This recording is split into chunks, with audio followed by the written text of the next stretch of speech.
মালদার আদিনা মসজিদ নিয়ে একাধিক বিতর্ক উঠে আসছে।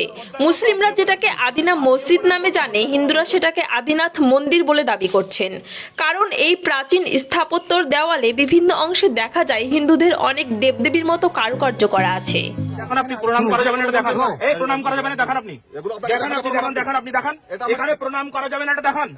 দেখান আপনি, এটা দেখান, এটা আপনি দেখান, এটা দেখান আপনি, এটা প্রণাম করা যাবে না, এটা দেখান। আপনি দেখান, এখানে প্রণাম করা যাবে না, দেখান আপনি।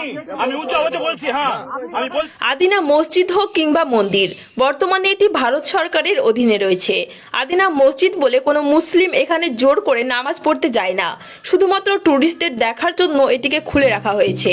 সেখানে গতকালকে কিরণময় গোস্বামী মহারাজ নামের একজন হিন্দু ঠাকুর গিয়ে এই মসজিদকে মন্দির বলে দাবি করে সেখানে জোর করে প্রণাম করতে শুরু করে। দেখান আপনি, দেখান কোথায় লেখা আছে এখানে প্রণাম করা যাবে না। কে বলেছে, কে বলেছে, কে বলেছে?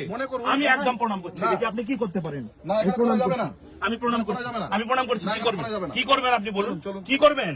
আমি প্রণাম করব, বারবার প্রণাম করবো। আপনি অর্ডার নিয়ে আসুন, বারবার প্রণাম করুন। আপনি প্রণাম করুন, আপনি প্রণাম করুন, আপনিও করুন, আপনিও করুন। ভারতবর্ষে মুসলিমদের বিভিন্ন স্থাপনা, তাজমহল, হাজারদুয়ারি, কাটরা মসজিদ, এরকম কয়েকশো স্থাপনা ভারত সরকারের অধীনে রয়েছে, যেখানে শুধু টুরিস্টরা যেতে পারে, নিজেদের বলে কেউ দাবি করতে পারে না। কিন্তু কোনো নিয়ম না মেনে কিরণময় গোস্বামী মহারাজ এখানে জোর করে প্রণাম করতে শুরু করে, পুজো করতে শুরু করে, জানিয়ে আবার নতুন করে বিতর্ক শুরু হয়। ধর্মীয় কোন রকম আলাপ আলোচনা, নমস্কার বা বসে কোনো মন্ত্র জপ করা, এই সমস্ত কিছু এখানে করা যায় না। আমাদের বিধিনিষেধ আছে। আমাদের যেহেতু গভর্নমেন্ট প্রপার্টি এখানে, সেই গভর্নমেন্ট প্রপার্টির এলাকাতে আমাদের যে সার্কুলারে আমাদেরকে সরকার নিক্ষেপ করেছে এখানে, কি এখানে কোন রকম কারো পুজো পাঠ বা কারো নমাজ পড়া বা কারো কোন রকম ভাবে আসবে, ভালো করে দেখবে, সে তার আনন্দ উপভোগ করবে, উপভোগ করে ছবি তুলবে, যা করবে করে নিয়ে সে নিজের মতো করে চলে যাবে। আদিনা মসজিদ নাকি আদিনাথ মন্দির, এ বিষয়ে আপনাদের মতামত অবশ্যই কমেন্ট করে জানাতে পারেন।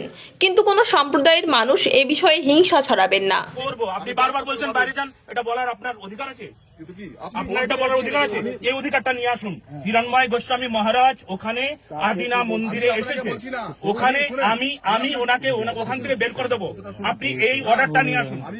কারণ আমরা দেখেছি 1988 সালে কাটরা মসজিদ নিয়ে যে বিতর্ক শুরু হয়েছিল, তার জেরে প্রাণ গেছে কয়েকশো নিরীহ মানুষের। সেই ঘটনার যেন আবার পুনরাবৃত্তি না হয়।